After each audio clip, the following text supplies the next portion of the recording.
C'est comme quand on est enfant, on veut devenir cosmonaute, on veut devenir policier, Eh ben, il y avait aussi chauffeur de bus.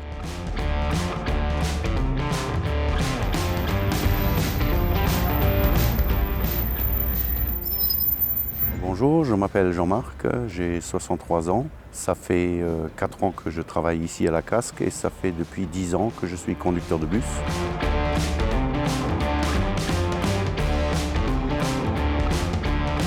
Ici, je fais des circuits en ville et aussi des lignes extérieures sur Blissbruck ou Wolflin, Wieswiller.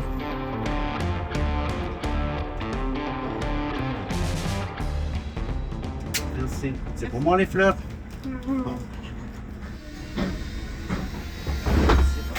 Déjà, en tant qu'enfant, ça me plaisait bien, les bus. C'était les chauffeurs qui nous ramenaient en colonie de vacances.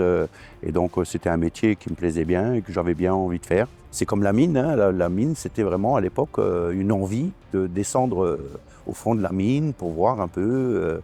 C'était vraiment, c'était pas juste pour travailler, quoi. Hein. C'était une genre de passion. Hein. Voilà. J'ai dit maintenant, en fin de carrière, pour terminer, si tu arrives à faire ça. Et puis donc je m'en suis occupé moi-même, hein. J'ai contacté Pôle emploi, je suis allé voir une société de transport pour faire un stage en immersion. Et après, j'ai fait ma formation de 4 mois.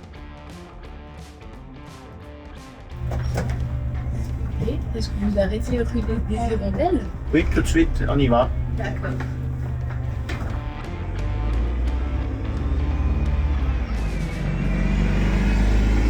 Alors ici sur Sarreguemines, c'est un petit village, on va dire. Hein. C'est toujours plus ou moins les mêmes personnes. Donc elles disent déjà bonjour quand elles rentrent, avant que c'est moi qui dise bonjour. Elles demandent comment que ça va. Ça fait toujours plaisir. Et puis après il y a les petites mamies qui ont le transport gratuit. Alors des fois elles laissent une petite pièce. Ça fait toujours plaisir. Hein. Bonjour. Merci. Moi, de toute façon, d'office, je dis bonjour à tout le monde, que ce soit jeune, vieux, voilà. Donc, parce qu'il y a des gens, quand on sait comment que c'est, hein, on est toujours un peu mal luné des fois le matin. Un petit bonjour, ça met déjà de bonne humeur, d'office. Donc, même des gens frustrés, quand on leur dit bonjour, ils se sentent déjà un peu moins. Des fois, il y a des voyageurs qui cherchent leur ligne, leur bus. Alors souvent, ils se trompent parce qu'ils viennent chez nous, mais en fait, ils cherchent pour aller sur Metz. Mais bon, voilà. Et renseigner les gens, ça fait toujours plaisir. Quand ils partent avec le sourire, avec un merci, c'est ça qui fait plaisir.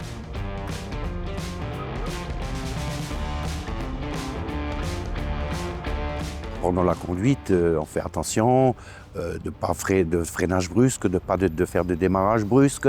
Quand il y a des vieilles personnes qui montent, on attend qu'elles s'assoient parce qu'elles ont un problème d'équilibre. On ne va pas démarrer tant qu'elles ne sont pas assises. Ce n'est pas les 10 secondes qui vont nous faire perdre du temps. Hein. Alors moi j'ai roulé à Sarrebruck, c'est pas le même métier, hein, parce que Sarrebruck c'est une grande ville, il y a beaucoup plus de circulation, il y a beaucoup plus de monde, hein. Vous avez des bus articulés de 18,75 m qui sont pleins de devant jusque derrière. C'est pas tout à fait le même métier, c'est un peu plus stressant, mais voilà, une fois qu'on gère, qu'on connaît ses lignes, c'est comme ici en France. Hein. Et maintenant avec les systèmes embarqués qu'on a, on a toutes les lignes, tous les arrêts de bus qui sont déjà définis à l'avance. On peut voir où il faut aller, où il faut tourner. Donc c'est plus aussi compliqué qu'il y a 50 ans, je pense, pour un chauffeur de bus. Si quelqu'un est intéressé par ce métier, qui se lance, parce que c'est pas si compliqué que ça en fin de compte. Hein. Une fois c'est comme tous les métiers. Hein. Une fois qu'on connaît, on sait faire. Il faut juste avoir envie.